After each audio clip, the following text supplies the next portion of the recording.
Hi! Hi! Welcome to another Film Critters Processes.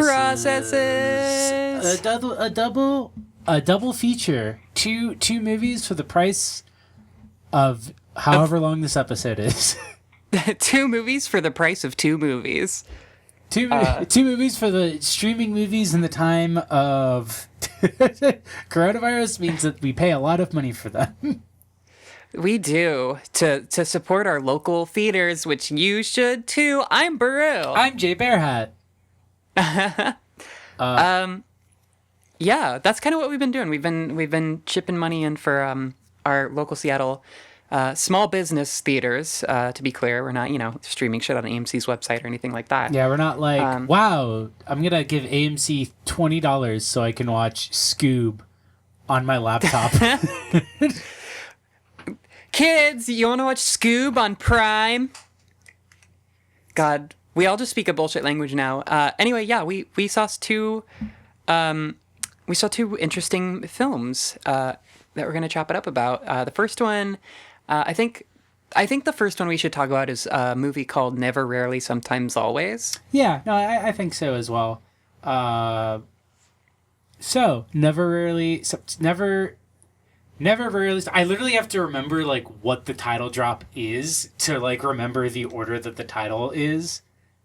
Right, yeah, like what it's referencing. But I was trying to tell people about it. I was like, it's called like Sometimes, Always, Occasionally. Never, Rarely, Ending Story. It's Strongly Agree, Strongly Disagree. It's something like that. But no, that's the sequel, Jay. That's the sequel where she becomes a pro-life activist. Oh my god. But yeah, no, the movie is Never, Rarely, Sometimes, Always, which comes from a questionnaire that the main character has to undertake when she is seeking affordable reproductive health care because her shitty boyfriend knocked her up, and she lives in a state that does not have very good reproductive care laws for women, so she can't get an abortion without her parents finding out. Woo! So she has to go to New York, baby, the Big Apple. Hey, the Big Apple, the big city, the city lights. Yeah, it's really fucking good. I cried a lot. It's a really hard movie to watch, obviously, based on the subject matter. And yeah, just like all of their shit of just being like teenagers struggling in the city and just being like scared as fuck and like not having anywhere to sleep, which really, like, man, what a universal experience of just like busing your dumb ass into the city and like not being able to get fucking home. I really like, yeah, no, it's very realistic to like, not just even in the like, oh, this is what it's like trying to get an abortion in America. It's just, no, but like, this is what it's like when you are a teenager and you have to go somewhere like outside of your hometown and you are incapable of thinking like more than 2 steps ahead. Yeah. It's the whole frontal cortex thing. Like the fact that they were even able to like find a clinic and research like laws well enough to be like, okay, if we go here, we can do it. Like that alone is like that makes you a precocious teenager. Yeah, that's like a very that's a very like that's a lot of ingenuity. That's a lot of, and I mean, the thing to be clear, like the narrative of the movie like happening in the way that it does, it kind of relies on her. Was it her like sister or like cousin? I think they said cousin. At first I thought it was like just her coworker, like work friend, but they either claim to be cousins when they're in New York to explain her presence, or I think they might like actually be cousins. But we do see that they kind of primarily know each other like through it just being a small town community, and like they work together. Was she also in the scene, in like the dinner scene toward the beginning of the movie, or is that just me being face blind? I'm trying to remember. She might have been. It it is definitely hard because like if she was there, like I wouldn't have like realized it yet because I didn't realize that she was going to be like a main character at that point. Yeah, exactly. Like it definitely came off like she was just like a coworker whose experiences were supposed to kind of be there to like contrast and mirror experiences that the main character was having. Because I didn't even pick up that they were possibly cousins until like she says it like kind of like near the like midpoint of the film, like when she's like, "Oh, this is my cousin. We're going to New York." Yeah. Yeah, I didn't really pick that up. But I mean, like, it's believable because I mean, like, that's a thing. You get the same job as like your like family members when when the economy is what it is, and that's like the only way to get in at a lot of places. I just looked it up. That is in fact her cousin. Okay, yeah, cool. But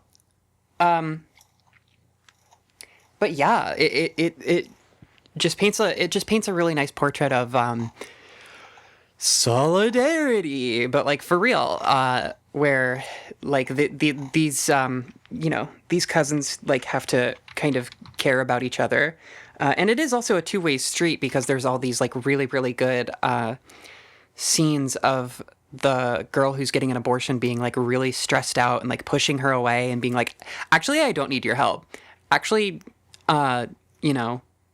actually I'm mad at you because I'm like stressed out and externalizing my stress. Yeah, no, that's a good way to put it. The very classic sort of teenager, like, I feel out of control of this, so I'm going to lash out at like the person nearest to me. Yeah. And I also like that the structure of the film, it didn't fall into like the sort of a little bit too by the book narrative structure on that, where it's like, and here's the part where they have like a falling out, and then she has to go find her, and she's like, you were right, and then like they overcome the teen pregnancy together. It's more just like they kind of like somewhat quickly realize like, okay, like we're both kind of stuck in this situation now. Yeah. Yeah, it's not exactly like a tearful apology. It's just like, just looking at each other and realizing like what the situation is and like why why they would be like stressed out and just completely out of resources. Really, really good performances. I thought that them being really, like, both of the main characters being this really sort of understated, like, kind of, the kind of, like, mumblecore aspect of the, like, delivery of a lot of the lines and scenes, like, really helped. Yeah, I think I described it pretty early on when I was talking to you about it. I was like, it reminds me a lot of, like, the Wendy and Lucy era of independent film, which is, like, not a dig against the film. It's just like, oh, this is, like, I forgot that like there was a time where like most indie films kind of like looked and sounded and like had this vibe. Right. And I liked it. I liked it. It reminded me a lot of those in like in a positive way. Yeah, absolutely. Because, well, I think in a lot of those movies, it's kind of the issue is a little bit danced around that like the mumblecore thing is just like this like symptomatic like mumblecore movies tend to center around like kind of depressive characters, and a lot of the like framing around it is like a little bit kind of weird about its gaze on its characters sometimes. But this movie's like a really kind of different story where it's just like, I don't know, sometimes people fucking talk like that because they're fucking stressed or like depressed, understandably, or like it's whatever. Yeah, no, it's the mumblecore thing usually kind of uses the understatement as a way to be like, oh, but like this is just like an iceberg, and underneath they're like a whole ice cube of emotion. But in this one, it's like these are just extremely like not repressed, like restrained girls, where it's like they're just living a life that is like not particularly great, and so they have to like compartmentalize their like emotions a lot. Yeah. And we even see that early on with the cousin character, because like we see at work she's like pretty consistently sexually harassed, and she has to just like basically dissociate and just like deal with it, because like that's what you have to do when you work a shitty service job and you get sexually harassed. Yeah. And the movie does a really good job of just like portraying all that stuff early on, of like all of the things, all of the like external stimuli that force someone to kind of shut down and like back off, and just kind of be that like sort of, you know, emotionally distant. Like it's just like ever present in their lives, and the, you know, and they're the way they carry themselves and the way they kind of like emotionally distance themselves from the things that are happening around them is like by necessity, absolutely. And you know, it just kind of is what it is. So yeah, really just like really stellar like acting and really stellar like portrayal of how like dissociating through that shit feels and how it makes you feel. Yeah, no, I was very glad that the film didn't go into a pitfall that I was kind of worried it would, where like it would be maybe a little too like for like the way to put it, like a pussy hat approach to like a film about a Right. teen girl getting an abortion, where the film like makes its sort of unstated political points without like having scenes where a character like turns to the camera and is like, this is why we need act like Planned Parenthoods in rural areas. It's just like, no, it's just like, this is the film takes place in now, uses the situations Yeah. that we are in, and then creates gives us two characters who are very identifiable as like people you probably went to high school with or know, and then shows like what those circumstances produce in those characters, like what that kind of leads to them being, like what situations that leads them to being into, what choices that leads them to having to make. Yeah. I mean, in broadest possible terms, like this is, you know, what art is. It's kind of like exposing these real circumstances of like this technically real thing that like happens, like not, you know, not happened or has happened, but like is happening all the time. Where, you know, like access to this type of care is just so gatekept, and but it's, you know, it's told in an interesting way and with like compelling characters who kind of go through this really familiar shit. So yeah, it was just like all around just like really effective on that front, and on just being like a really really, the more straight-faced the movie was, the more I was just like into it, and the more I was just grateful for it as like a portrayal, and as like an echoing of all that shit. Another detail I really liked in it is, we talked about this like in the Portrait of a Woman on Fire, how it's like it's a film without the presence of men sort of in it. And in that way, the film kind of celebrates that in like a positive way, and even has like an abortion subplot. And I noticed in this one that there's also like a vast like dearth of men. Like everyone she talks to about this like crisis that she's in is a woman. Right. Yeah. Like there's the guy that they meet on the bus. There's the shitty manager. There's the guy in like the accounting office, and the customer, the cash room guy, yeah. who like harasses her, and there's her father. And then I think we see her boyfriend like at the start of the film. Like either we see her arguing. I don't remember if you actually see him though. Yeah, I don't remember.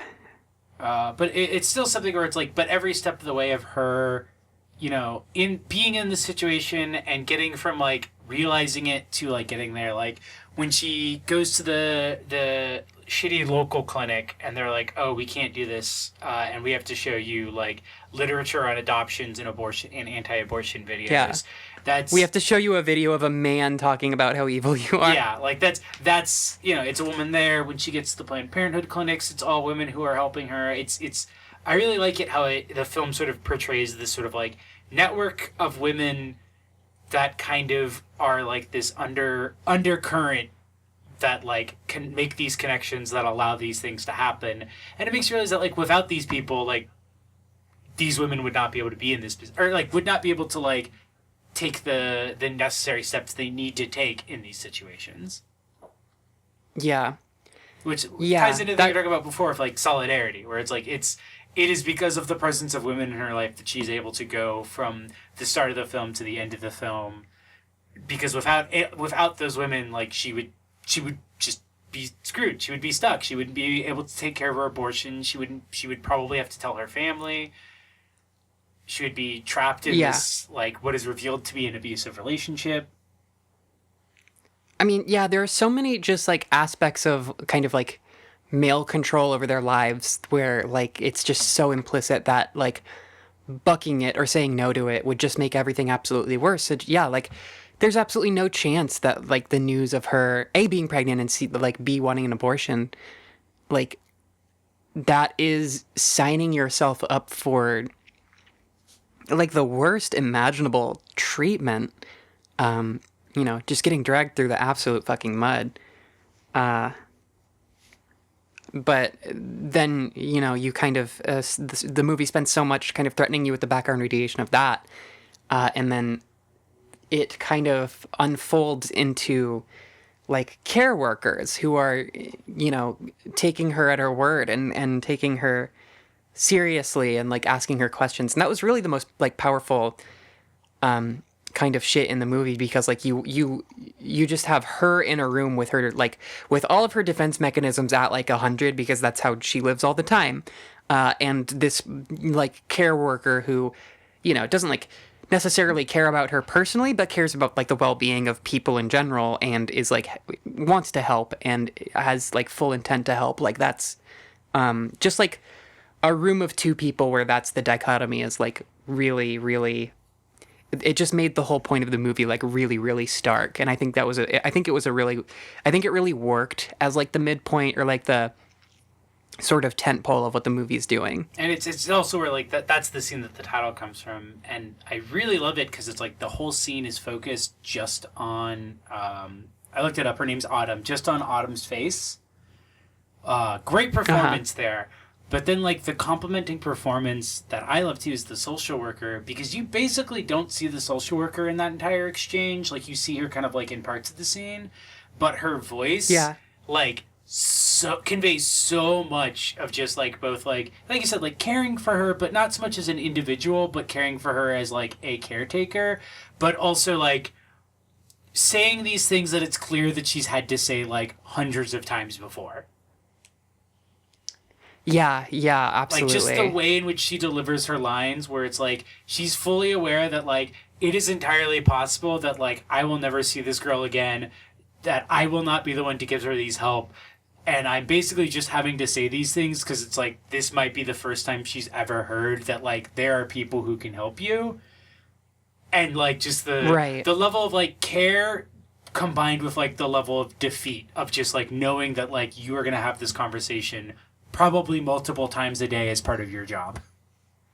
Yeah, you're going to have to wake up and every single day you're going to have to hold someone's hand as an anesthesiologist puts them under for like what could be one of the most traumatic moments of their entire life, you know? It's unfucking fathomable. And it, you know, the movie kind of points out that like it stands to reason that this type of care is so scarce and so few and far between. But it also shouldn't be. It should be, you know, the movie's very clearly like showing what more accessibility to something like this could do in the lives of anybody who is freaked the fuck out in much the same way that the main character is. Yeah, no, absolutely. Because like that scene is like, it's not just that it's like, oh, this kind of care can be useful because it can help a girl get an abortion. It's useful because it can, like, be an access point for a girl to talk about the fact that she's in an abusive relationship or that, like, she's been sexually active since she was, like, too young to be making those kinds of decisions. And obviously she can't tell her parents or, like, her community about this. So, like, these access points become places where, like, they can, like, have at least the chance to get the help. And I like that the film doesn't, like, show it as, like, she definitely takes that chance. It just presents it as, like, this is the only time that she's even given the chance to get help for something like this. Yeah, absolutely. And that ties into, like, what I said, where it's, like, I like that the film makes these points without, like, having a character turn and look at the camera and like make these points to you. Probably because it's by a director who is actually invested in like the lives of like poor teenage girls, and and isn't just using them to get an Oscar award. Yeah, there's such a there's a really stark difference, and especially when it comes to like indie film, because we talk about it in Sorry to Bother You, and we talk about it a little bit in the other one that we talked about, Give Me Liberty, where you can kind of tell, when a movie's like interested in portraying people, and interested in offering interested in offering a call to action for, like making people's lives better as opposed to a distraction, I guess. As an aside related to that, I was looking up the director, Eliza Hittman. She's done like two other films that look like they could be interesting. But I'm assuming where part of this interest comes from is it mentions that growing up, her mom was a social worker, and so she has consequently always been interested in like the psychology of like why people, as she puts it, why people do fucked up things. Interesting, yeah. But I assume that it's also like, like why do people make choices? Like what circumstances like lead to those choices? Because she lived with a woman who worked with people at like outpatient mental health clinics, and so like that inevitably comes home with her. That inevitably means like she's exposed to the fact that like people at their worst like deserve empathy. Yeah absolutely. Yeah, I'm kind of looking through her filmography right now. I really want to watch Beach Rats. Yeah, no, that's the one I was looking at where I was like, ooh, that sounds like extremely up my alley. Hell yeah. Yeah, I don't know. Did you have anything else that you wanted to kind of point out about Never Rarely Sometimes Always? What did you think of the arc with with the boy? With Jasper. I thought that was really good, just because it was like kind of like it's definitely like a realistic kind of depiction of like slightly annoying boy who just kind of wants to get your attention, and but it's not the worst thing in the world to be like flirted with by a boy on the bus, but like the interplay of like all of their like figuring out like not really what they can get from him, because that obviously makes it sound a little but what if there's anything to be like had or whatever, just because of their like the desperation of their situation. Like I thought it was upsetting, to be sure, and like, God, the like makeout scene was like really rough. Yeah, no, that's kind of what I was thinking in terms of like, I think the thing about it too that like makes it really upsetting is that it's like, you could have met guys like Jasper, and like the thing that makes guys like him really creepy is that it's not that they don't realize that what they're doing is exploitative. It's just that, like, to them, it never occurs that, like, hey, would this person be making, like, this decision if you weren't essentially giving them money? Yeah, absolutely. Like, it's just so much, like, this is how you, like, meet girls, because, like, this is, like, what works for me, that he, like, never stops and thinks that, like, okay, but, like, do they actually want to do this, or is this something where like you are giving them something so that you can get this? Yeah, and that's the thing. Like, boys like that just tend to be like so single-minded and so just like, this is what I'm supposed to be doing. I am, it's completely self-perpetuating bullshit, because like no one has to. They're trapped in viewing sex as inherently a transactional occurrence. Yeah, and it's disgusting. Men only want one thing, and it's disgusting. Yeah, it's really like the way that he doesn't even, it does, like you said, it doesn't even occur to him, like the circumstances of like, you know, how how old these girls are, why they're, you know, busing to New York, whether they're telling the truth, whether to fucking continue badgering them when they're obviously stressed out, like all of this shit. He just doesn't really, all of this shit he just doesn't really have to think about while we're watching our main characters, like, while we're watching the brains of our main characters, like, overclock. Yeah. Essentially. Well, like that's another really great contrast. Watching him, like, get food, not really question why they're not getting food, and, like, we know that they, like, just slept in an arcade bathroom. Yeah. Yeah. Why don't you just get something to eat? You're wearing the same clothes as yesterday. That's weird. Yes. You're wearing the same clothes as 2 days ago. That's also That's weird. weird. It's weird. It smells like you've just been using moist towelettes to wipe your armpits down. Oh, why does your hair look like that? Oh, you haven't showered in 2 days? That's so weird. Oh, yeah. Sometimes I do that too. Yeah, dude, it's so gnarly. Sometimes when you're just, like, partying. God. Yeah, I hated him.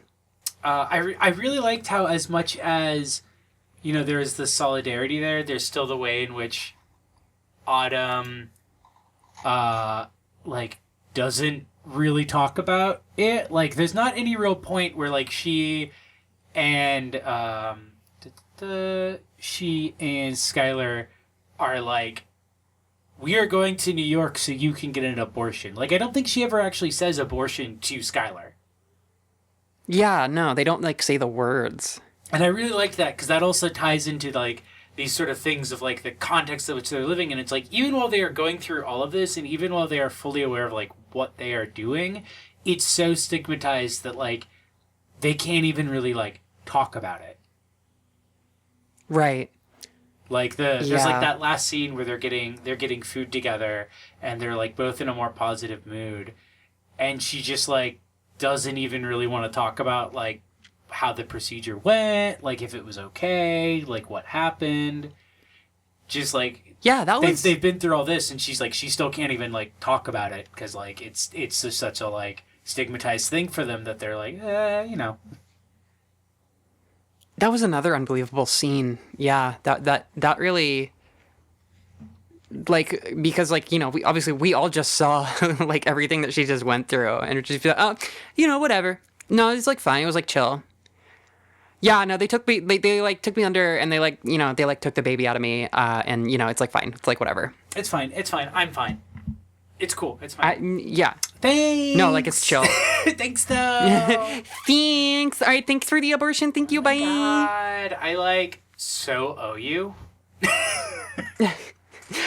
Oh my God, you're like a lifesaver. Oh my God, thanks so much. We should go to Forever 21 after this. I'll be real with you. There's probably not a Forever 21 where they live. Oh yeah, no. There is a, There's an air postal. Yeah. That's like a thing, by the way, as someone who has mostly lived in coastal areas. When I was living in the East Coast for a little bit, we had a friend visit us from the Midwest, and when we went to the giant mall in Providence, they saw a Nordstrom, and they're like, "Whoa, a Nordstrom! I've never seen one," and that was just, like, mind blowing to me. That's fucking insane. Like, not like you've never been to Nordstrom, because, like, I didn't shop at Nordstrom growing up, but just, like, the idea that, like, you would go to the mall and, like, not only that you would notice in Nordstrom, but that it would be, like, a novelty to you was, like, but malls always have Nordstroms. The idea of, like, living a life where you're not, like, federally mandated to, like, witness a JCPenney, like, every 2 days, like, that's the life that I want to live. God, that's pretty wild, though. I just grew up, like, hanging out around, like, retail shit. Yeah, no, same. I was a mall kid. That was, like, all there really was to do in my hometown. Yeah, same. when you weren't like 18 years old yet or 21. I guess they made a website for it called Her Journey, Her Choice, which is essentially gives you resources for information on what to do if you are in a similar situation to the movie. Her journey, her choice. Cool. Fuck yeah. Yeah, more resources like that. Shit. It's a good movie. It's really nice. I like it when Yeah. girls support each other. I hate it when girls die, to quote the Young Thug tweet. That's, yeah, absolutely. Please, message to all bitches, please survive. And yeah, and thrive and continue to, and keep that solidarity up, especially now, because shit's fucking crazy. But I guess I would rather have spent my streaming bucks on, I don't know, maybe donating to Planned Parenthood, I guess, but why not both? Yeah, no, I guess I would have spent my streaming money on I'll start with, I'm glad I didn't spend it on like some really bad like Etsy pop feminist like art. Yeah. And instead spent it on a movie like by a woman director that explores this kind of stuff in an interesting way. Maybe like if I like found a really good cheap like Blu-ray copy of Portrait of a Girl on Fire. Yeah. Like that would have been something I'd have rather spent my money on. Right, yeah. Yeah, that's fair. Probably getting that Blu-ray at some point. We'll see. Yeah. Yeah, I guess I'm glad I didn't impulse order any Live Laugh Love plaques for my wall. God knows I already have too many. As a quick aside, I would like to just read the sentence from a profile I'm reading about the main actress, Sydney Flanagan. Flanagan met Hitman at the age of 14, Hitman being the director of the film, when Flanagan's then boyfriend was crashing at a, quote, Juggalo House, a communal residence for fans of the horror rap group Insane Clown Posse. Hell fucking yeah. Yeah, Film Critters is officially down with the clown. Yeah. That's really great. I like that. I like that a lot. Thank you. Yeah, no, I just like, it's like, oh, there's like, because I was looking it up because she had a page on Wikipedia and there wasn't much, but then I like clicked on like a thing about her interview. That was like the first paragraph I saw. And I was like, okay. So yeah, let's move on to talking about Clementine, another female-directed film by Laura Gallagher. Gallagher. Fuck yeah. Yeah. Clementine. JD, do you have any preliminary thoughts on Clementine? So I have like a very complicated feeling on it because there's things on it I really, really liked, but it took me 3 tries to get through the whole movie. And part of that like might have been my fault. Like it might have been that I kept trying to watch it like too late at night, and so then I would get like 45 minutes in and I'd be like, I'm too tired, and then like I'd start the next day and I'd be like, fuck, I can't quite remember where it happened, so I'd go to like 20 minutes in and then I'd get another 45 minutes in and I'd be like, oh, all right. Yeah. I think the film just had like a very sleepy almost, like it just had like a pacing that kind of made it like very, very difficult to sort of grab me, because there'd be these moments that I really like, and then like there'd be long scenes where dialogue that was important would happen, but I would miss it because of the way it was all framed and like and like shot, and then it would come up and I'd be like, wait, what are they talking about? Yeah, absolutely. Yeah. I kind of had like a not really a similar experience. I was able to like, I watched it, but like I definitely had a similar reaction to just because it's so slow. It's like very, very slow, and the trickle of information is a little bit confusing is kind of a misnomer, because it's like it's easy to catch things on like a second watch through, but it just like kind of drip feeds it in a way that is kind of doesn't really keep your attention. Yeah. And isn't very varied.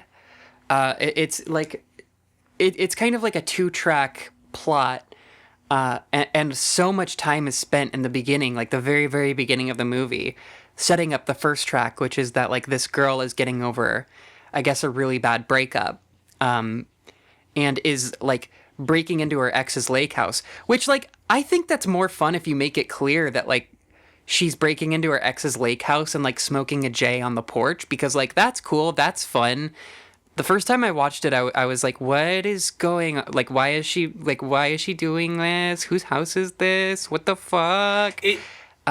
It'll do stuff like that, and then it'll like have exposition explaining it like later. But by that point, you've already kind of like stopped caring about that. Yeah, you've been forced to like metabolize this image that's just kind of boring. And like the later context is the only thing that really makes it interesting. Yeah, it's just a weird pacing, and then it's got like it'll have these strings of like thriller moments, and then it'll just drop back into this sort of like lesbian call me by your name like drama. Yeah.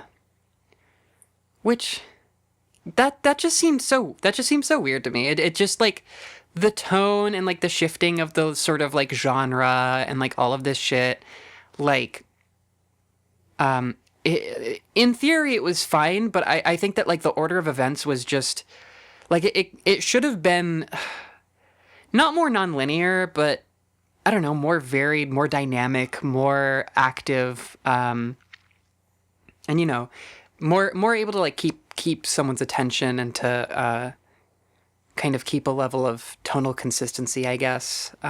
Yeah, because I think the like stop start like stuttering halting like framework could have been good if it was like really paired with the sort of themes that they're going at, with this sort of like, you know, she's becoming like intertwined with this girl, but she can't quite figure out like what level of an appropriate relationship is acceptable here.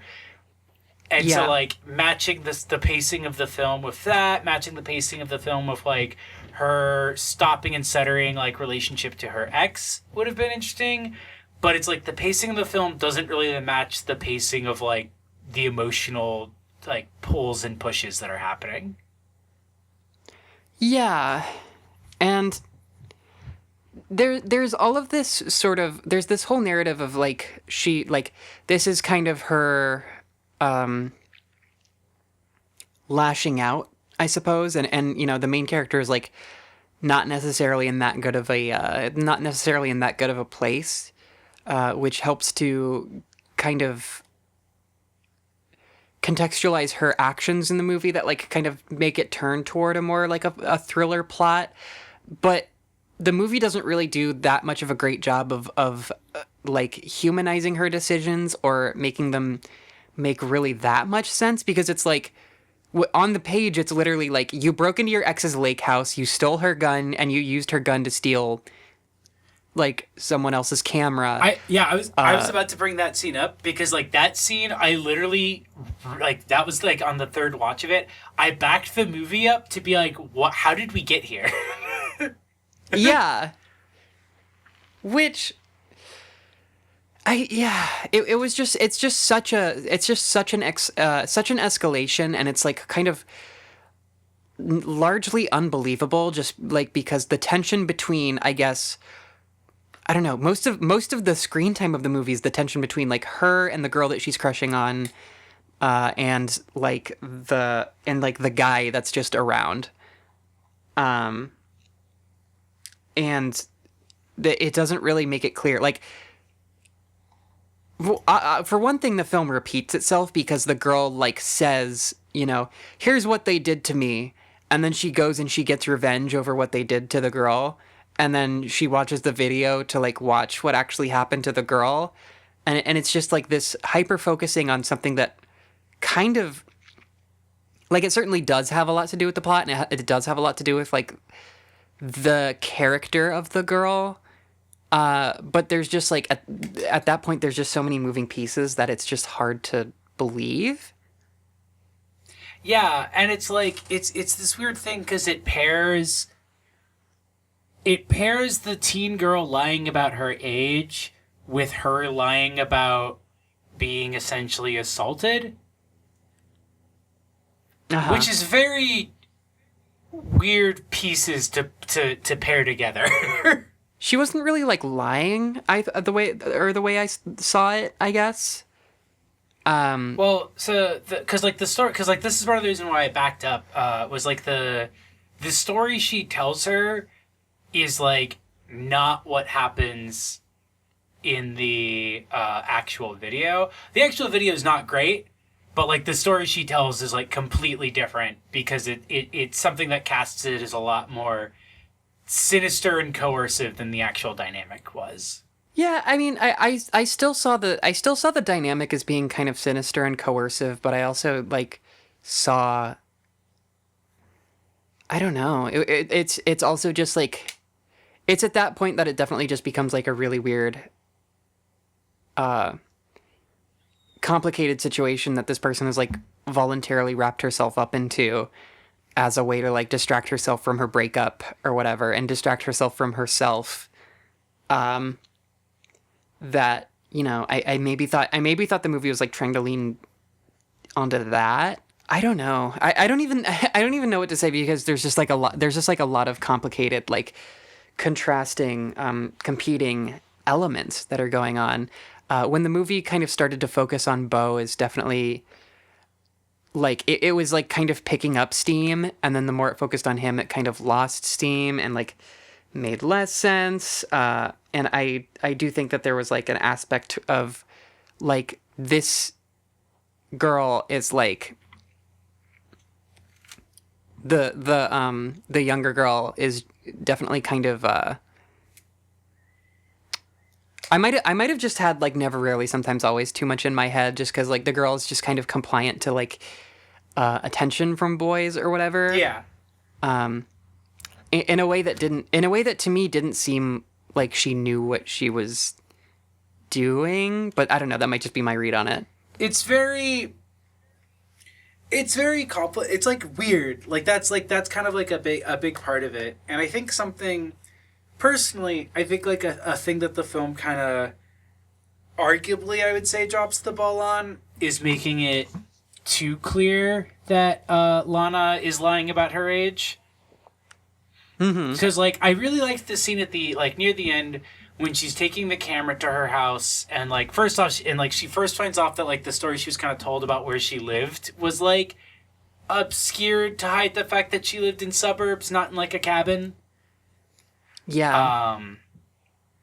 And then like as she's going and like looking for her, she sees her in her backyard, and it's like immediately clear from that interaction that like she is a child, because you see her with like her kid sister, and it's like very clearly like, oh, this is like who you are, and you've been like putting on these airs of being older around me. Yeah, definitely. But then it's like you said, where it's like it over explains itself, where it's like, and then she watches the video and she says in the video, I am 16. And it's like, why do you need to tell us how old the character is? Like, she just saw something that confirmed that she was being lied to. We don't need her to like, it literally doesn't matter what's on the videotape at that point. Yeah, for real. And I would have liked it better if it wasn't, because then there's still, you know, an air of like uncertainty, but it's something where it's like that introduces to the main character enough of like, what am I doing being involved with someone whom like I can't be certain like what is real about them. Right, yeah. Yeah, that makes sense. And it makes sense kind of in the larger context of the movie, portraying it as this like definite like this definite like you just got broken up with kind of thing. Of just like hyper focusing on this like younger girl, But like putting up like watching her put up the blinders to like some weird things and like hyper focus on other weird things. So yeah, and yeah, I think like that kind of, I think the bones of that, like there's a really good movie in there somewhere. But but this one just kind of does it like really portrays it like really slowly. Like I think there's really interesting things that could be done about this. I think we're the bones of a film that like if you stripped off a bunch of the shit that like doesn't work in this and then kind of like built around that is that like, and again this is something that like I kind of picked up through just like rewatching it because I kept backing up and stuff, and then like I was reading a little on the film. I think what the film is going for partially is like, I looked her up, the main character's name is Karen, is sort of in this like in between immature and mature as like an adult. Because like we meet her partner briefly at the end and it's obvious that her partner is like older than her, but also we see throughout the film like definitely more accomplished, definitely more mature, like definitely has her shit together in a way that she doesn't. So she feels immature in contrast to her, but with Lana, she gets to feel like kind of mature. And like, like with Lana, she's like, oh, you're not old. You're like, you're still young. But with Dee, her partner, she's like, no, like you're old. Like it's time for you to start acting like you're old. And so it's like, I think there's an interesting narrative there of like, she's stuck in this sort of in between where she doesn't feel mature enough to be mature in the way her ex is, but she's also kind of starting to realize that she's not immature enough that like she's not like a young girl anymore. Right. Yeah. And I think there's definitely space for like a really interesting narrative around like that specific moment of maturity, right? Of where you're just kind of when to recognize whether something is like kind of just like self-serving and like not actually good for like everybody or anybody involved. Like that's that's like for some people I guess can kind of be a tough thing or whatever. But also like a little bit less sympathy for the character just because the girl is like very obviously also like 16. Yeah, no, it's interesting because like I think Sydney's okay. Finish your point, and then I want to get to specifically the Lana's actress. Honestly, that's kind of the brunt of my point is that like that's like almost the weakest aspect of this movie is just like, okay, but she's 16 yeah, though. like she's clearly like 16. Like she doesn't come off like an androgynously aged young woman.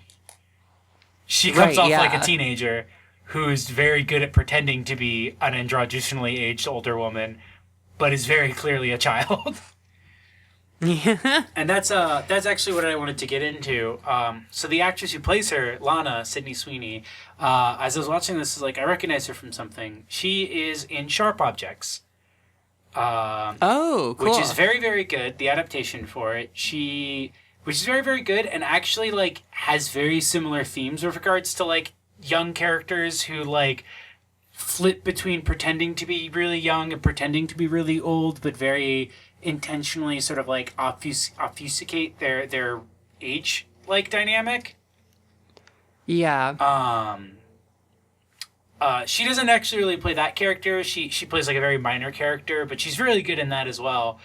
But it made me realize she's like does a good job of playing that in this film, but was definitely either miscast or misdirected because she's playing the character as a 16-year-old who is lying about her age.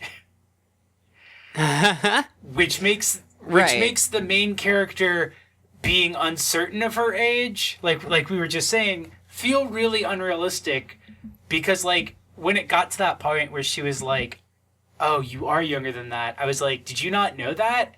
And I had to look it up, and I guess there's a scene where she tells her that she's 19 that I just completely missed. Yeah, she does say that she's 19, which I think I mean, like, this isn't for me to be like pointing fingers at the main character. I just think that, like, if I were in that situation, like, you know, I for the ending of the movie to feel, and I don't know if you felt this way as well, but I got the impression that there was like this sense of like, oh, we can't love each other, but what if we could have? You know, what could have been? Sigh. Oh, what a beautiful. Wasn't it real?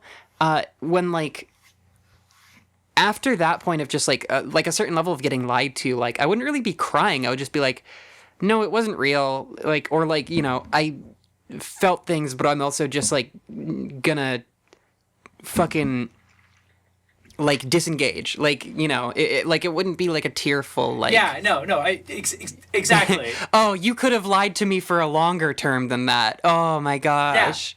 If only. No, yeah, it's a weird thing where it's like romanticizing what essentially being lied to. Because she's like, oh, wasn't it real? Didn't it feel real? Like, the response to that is like, you were pretending to be not just like older than you are, but subsequently like a different person. Like, you lied to me about like so many things, and that is like what I was like. That is the person. Like, you're not the person that you constructed. So no, it wasn't real. Because you literally constructed an alternative identity for me to fall in love with. That's love, though. Isn't that love? And it's just... Because, like, there's, like, a moment where she's at the bar and she sees a woman doing karaoke who looks like it could be her, and she's staring at her, and it's obvious that it's supposed to be a moment of her being like, wait, is she here? Is she actually older than I think she is? Is she older than she told me? And then it turns around and it's an older woman. Yeah. But again, it's like, it took me a second to realize that that's what was going on in that scene, because I'm like, no, she's definitely not 21. Like, it's very bad. No, we know. It's very badly directed in that, like, and it's part of the reason why I was like, I think it would have been more interesting if they didn't actually ever give the character an official age, because you can't have this character who is androgynously, you know, is either a young woman who puts on an immature teen affect, or is an immature teen who puts on a younger woman affect. Yeah. And then have it be like, oh, but it is this, because then it's like, okay, but yeah, it's really obvious that that's what it was. Like, the character comes off like a teenager's idea of what a young woman is. Yeah, exactly. Like, that's just kind of the weak, you know, the weak spot of the narrative. Like, I'm all for a movie about, like, obsession in the wake of, like, you know, breakups and blah blah blah blah blah, all that shit, but like, but she's really young though. Yeah, like, she's too. If you're gonna go for that, make it clear in the way that the main character's story is being framed that, like, she on some level is aware that she's buying into a lie. Yeah, absolutely. Because otherwise, which, you're like, telling me your character is just an idiot. Yeah, and there was kind of an element of that I think it was trying to, like, point toward, where it's just like, you know, sometimes you just want to lie to yourself, or whatever, but, yeah, I don't know. It was definitely, like, as a movie about these kind of, like, self-harming, sort of compulsions, emotional compulsions, I guess. It didn't really do enough to kind of interrogate those compulsions, and kind of spent too much time being, like, really up its own ass about, like, this story that it was trying to tell, which, you know, is usually kind of the opposite complaint I have about movies, but there it is, you know. Yeah, no, I mean, that is what the problem is that it's got a lot of good things going for it. It's got a lot of technical things going for it that I really loved, but it is kind of too obsessed with demonstrating those to really, like, use them for the story. Like, there's that scene where she's at, like, her kitchen table and then she hears something, like, at the window that she has, like, plasticked up, and it is like almost like a horror or a thriller thing, and it just like doesn't pay off. Yeah, it goes nowhere. Like what's the point? Like, yeah, it's really scattered, and there's a lot of misdirection, and with regard to the tone and like even the genre that they're going for, but not in a way that's really satisfying. Yeah, no, it's could have been so much more. it is her first film. I will fully admit I will probably go and see another movie. Yeah. I think Yeah, why she's not? got promise. I just think this was like a really badly executed one. She also wrote the script, so maybe like, you know, maybe if she gets a different script, could have been a script problem. Right. Yeah. You know, a couple more drafts will do ya. Just a few more drafts, fix up the backbone of the story, fix your eye up there. Yeah, here you go. The structure of the second act, you see here, kind of sags. You got writer director termites in here. Yeah, I went in there with a wrench and I found a whole subplot that that I think maybe the last mechanic left in there. You don't need that for this model of script.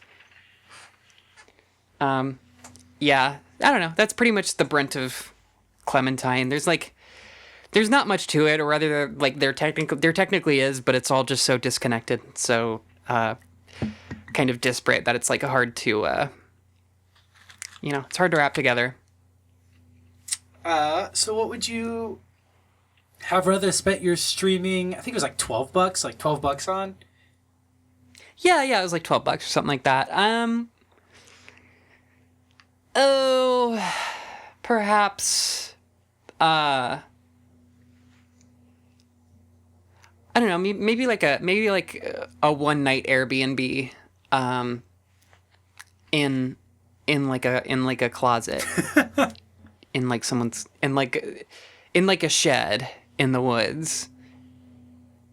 That sounds fun. Yeah, that sounds good. Sounds like a thing to do. And what are you glad you didn't spend your $12 on? Come back to me. What are you glad that you spent, or what would you rather have spent your $12 on? What would I rather spend my time? Like one of those like boxes of like fruit that you get delivered to your door every month, like a month of that. Get like a bunch of like clementines and like misshapen bell peppers and shit. Yeah, like I think that'd be like a nice treat, because sometimes it's like I don't want to go to the store just to get that, but like that's like the thing I always run out of quickest in quarantine. But I'm like, I don't want to go to the store just to get like another bushel of strawberries. Yeah, sometimes it's just a lot to ask. Yeah, I don't know. I would not rather. And I'm glad I didn't spend it on the new Dead by Daylight DLC.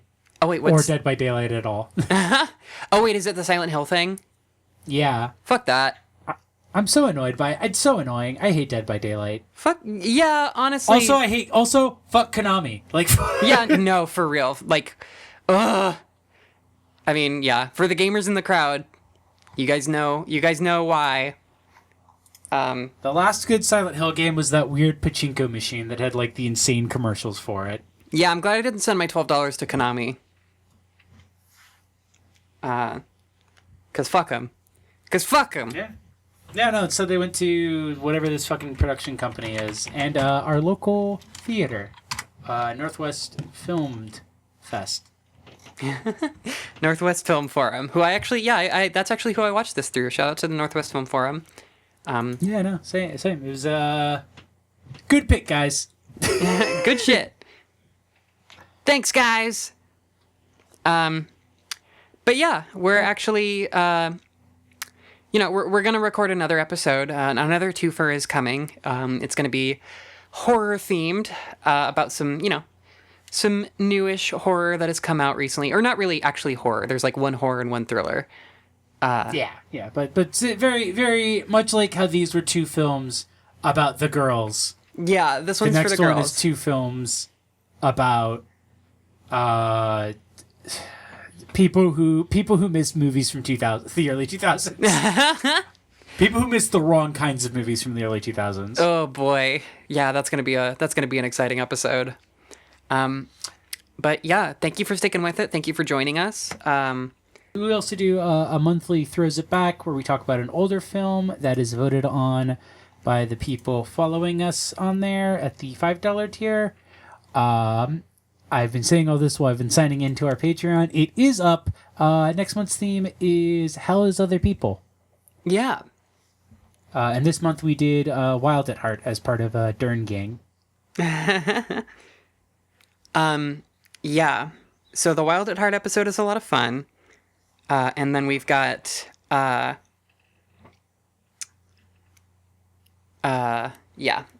And then we've got our poll for next month as well. So look forward to that. And if you're already supporting us on Patreon, thanks. Hey, thanks. Thank you. Hey, I like that. Hey, cool. Good shit. Keep it up. Yeah, we've got a lot of new supporters actually in May. Shout out to everybody for real. Like, yeah, your teamwork makes the dream work, as it were. Thank you so fucking much. And yeah, more cool new things coming. Bye. Bye. Thanks for joining.